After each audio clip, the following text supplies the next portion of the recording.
Hello fellas, just a quick update on my 10mm Williamite army project. These are Pendraken figures, and as I've just stated, they're 10mm.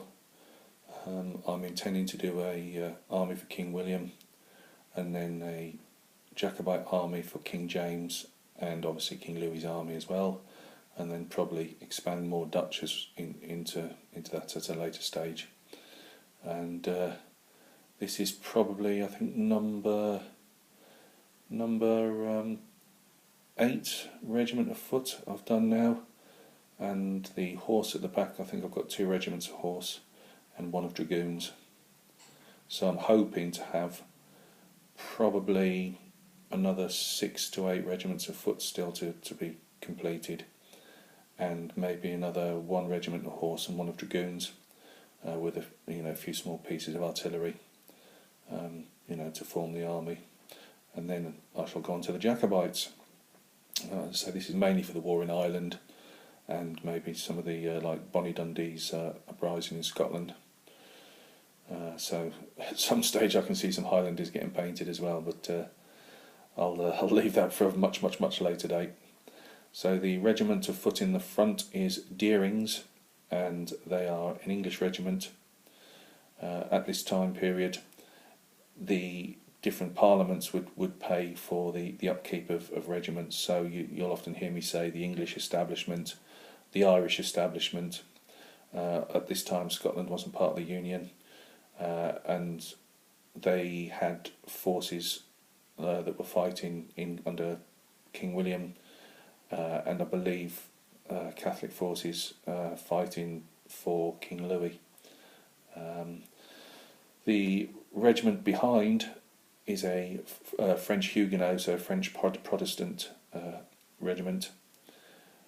Under the Edict of Nantes, the Huguenots were protected, but King Louis broke the Edict of Nantes, and he stopped French Protestants serving in the armed forces and taking any leading role in their communities, really. I believe the higher echelons of Huguenot society were allowed to leave, but they were supposed to stop any of the general public from leaving France. However, they obviously just went en masse, and you'll often find Huguenot regiments in the service of Denmark, some of the German states, obviously the Dutch, and as the King William's wars against King Louis took on, obviously fighting for the English as well.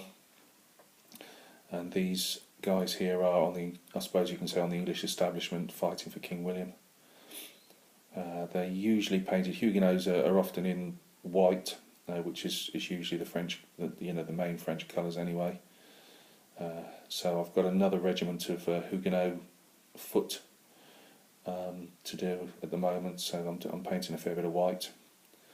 Derings in front, they probably wouldn't have that electric blue and yellow as a uniform, but as I say, these are 10mm, and I like to actually get them to stand out a bit on the tabletop. As usual, I can't twirl these around and hold this iPad at the same time, so I'm afraid you can only see the front view. But you can tell usually the English regiments as well that I do, because they've still got the pike blocks, whereas the Dutch and the Danes didn't carry pikes at this time, and they were mainly all flintlock armed. Whereas the English regiments, and when I say English, that this is going to really stick in the throat of Welsh guys, but the Welsh come under it as well, and they were a mixture of flintlock and matchlock. I tend to do most of the regiments just as flintlocks, because if it came down to something in the rules that says what they are armed with, it's not hard to say either they're matchlock or flintlock armed. So yeah, these are what I've got painted again, and the army is slowly progressing. So thanks for stopping by and taking a look, and I will catch you again on another video. Cheers.